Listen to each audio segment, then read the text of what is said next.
est-ce que la Russie a les moyens de ses ambitions? Est-ce qu'elle est en train de devenir vraiment une menace, une puissance menaçante? Oui, alors le truc, c'est pas uniquement parce qu'on a des arsenaux vides qu'on n'a pas aidé suffisamment les Ukrainiens. C'est parce qu'en fait, on a aidé suffisamment les Ukrainiens pour leur permettre de résister aux Russes, mais pas pour leur permettre de gagner. Pourquoi? Parce qu'en Occident, on a toujours peur de Vladimir Poutine. Et ce que on a peur d'une certains défaite de pays Poutine. Craignent le plus, c'est un effondrement du régime russe et le chaos qui possiblement s'en suivrait. Donc en fait, on a très très peur de ça. Donc on met toujours une limite. Et c'est pour ça qu'on n'aide pas suffisamment les Ukrainiens. Il y a un éditorialiste allemand que j'ai lu il n'y a pas longtemps qui va jusqu'à dire que c'est délibéré, cette façon de donner les armes occidentales au compte-gouttes. Bien sûr que c'est délibéré. On ne veut pas... un écroulement du régime. D'ailleurs, vous faites le... Laissez-moi, je ne vous ai pas interrompu. Ok, donc laissez-moi faire ma démonstration. Quand vous essayez de parler aux dirigeants européens, c'est-à-dire les dirigeants français et allemands, par exemple, vous pouvez faire l'expérience. Vous dites, ok, vous voulez... une victoire de l'Ukraine. Vous dites que vous ne voulez pas de victoire de la Russie. Essayez de leur faire dire qu'ils veulent une défaite de la Russie. Ils ne prononceront pas les mots, parce que justement, on ne veut pas de défaite de la Russie. Donc c'est là que, en fait, c'est là que bloque, c'est là la limite de l'aide occidentale à l'Ukraine. Je ne suis pas en train de juger, je vous explique pourquoi ça ne marche pas. Le problème, c'est qu'en face, on a une machine, le complexe militaro-industriel russe, qui s'est remis... parce que ici, Emmanuel Macron parle d'économie de guerre, mais on n'est pas en économie de guerre.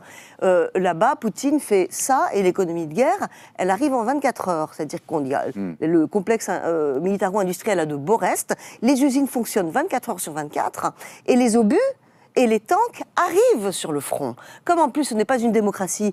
Le problème de conscription obligatoire, c'est que c'est beaucoup moins difficile à gérer. Je ne dis pas que c'est facile, je dis que c'est moins difficile à gérer de force qu'en Ukraine.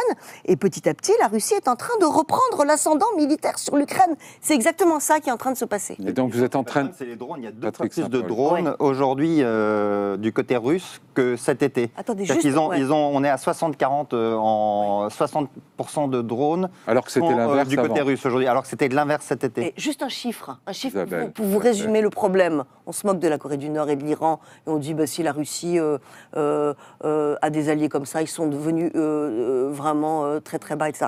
1 million d'obus et de munitions. C'est le nombre d'obus qui devaient être fournis par les Européens à l'Ukraine avant le printemps 2024. On y est au printemps 2024, on en a fourni 300 000, c'est-à-dire un petit tiers. 1 million d'obus et de munitions, c'est le nombre qui a été fourni en 2023 par la Corée du Nord à la Russie. Vous faites juste le calcul. Plus les missiles et Céline Mahangé, iraniens. Bah oui. On approche de la fin de cette émission. Oui. Est-ce que ça veut dire, la leçon à tirer de tout ça, c'est que d'une part, l'Ukraine est vraiment en position, en risque de perdre sa guerre. Du coup, les Occidentaux aussi. Est-ce que ça veut dire qu'il faut négocier avec Poutine dès maintenant ? Alors d'abord, je pense qu'il faut... je suis tout à fait d'accord sur le fait qu'il y a une consolidation du pouvoir autour de Poutine, du fait des sanctions économiques et du fait de la manière dont la guerre est présentée. Vous analysez comment la Russie est passée en économie de guerre et la Russie est passée en économie aussi de guerre. La guerre crée des rentes de situation.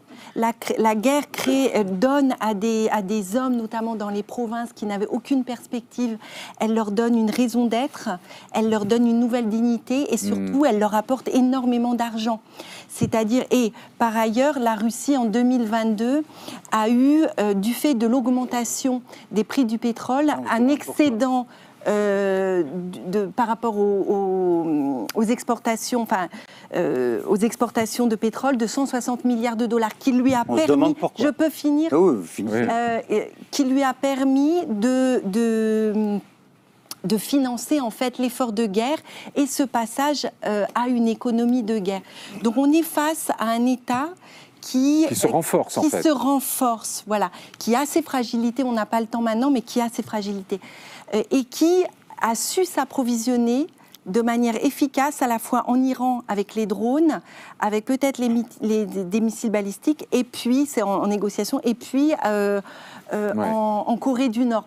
Et pour finir sur ce premier point, ils ont l'avantage matériel en ce moment. Donc il faut qu'il y ait une réaction occidentale à la mesure. Il faut que l'Ukraine puisse se mettre en défense pendant un moment. Il nous reste 3 minutes.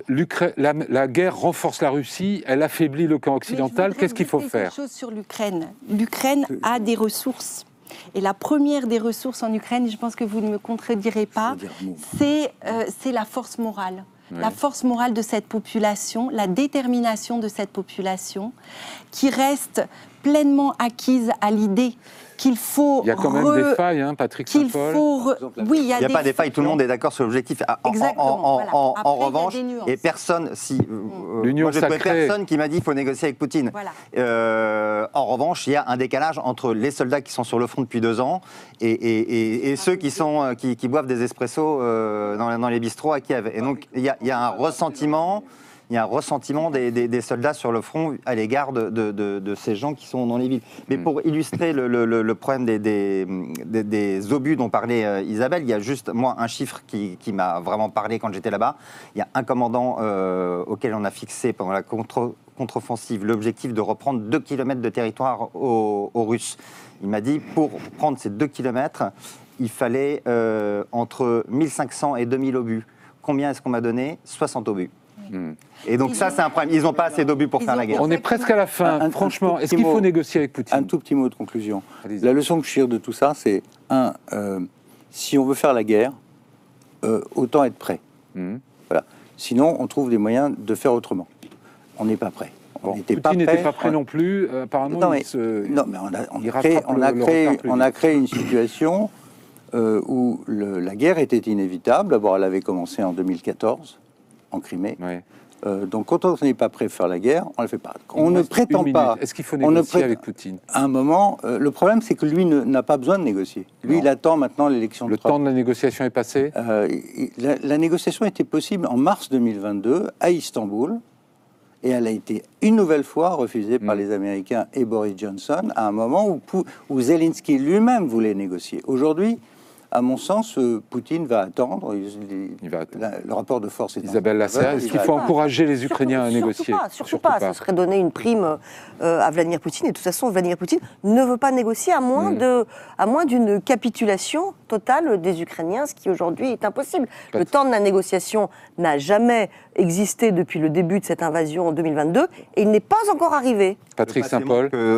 Poutine ne tient jamais parole de toute façon, que la négociation est une arme pour gagner du temps, pour rattaquer plus tard. Donc Céline Arranger, le mot de la fin. Je partage ce point de vue. Je pense que négocier, ce serait aujourd'hui reconnaître que le chantage nucléaire et l'agression militaire payent. Vous êtes d'accord avec moi pour penser que si vous voulez éviter qu'il attaque, il faudrait se préparer quand même? Ah oui. Préparons-nous. En tout cas, cette émission arrive. La peine de faire semblant. Cette émission a touché à sa fin. Merci à tous les 4. C'est ça qui est insupportable. Non, mais Pierre Lelouch, c'est fini. Mais moi, je ne veux toujours pas de réarmement de la France. C'est fini, Pierre Lelouch. Merci. On va vous réinviter, je vous le promets. Merci de votre fidélité. Je vous rappelle que nous avons rendez-vous tous les mardis soirs à 22h30 sur le Figaro TV. Et que vous pouvez également nous retrouver en replay sur les applications du Figaro. Je vous souhaite une excellente semaine. Merci de votre fidélité. À la semaine prochaine.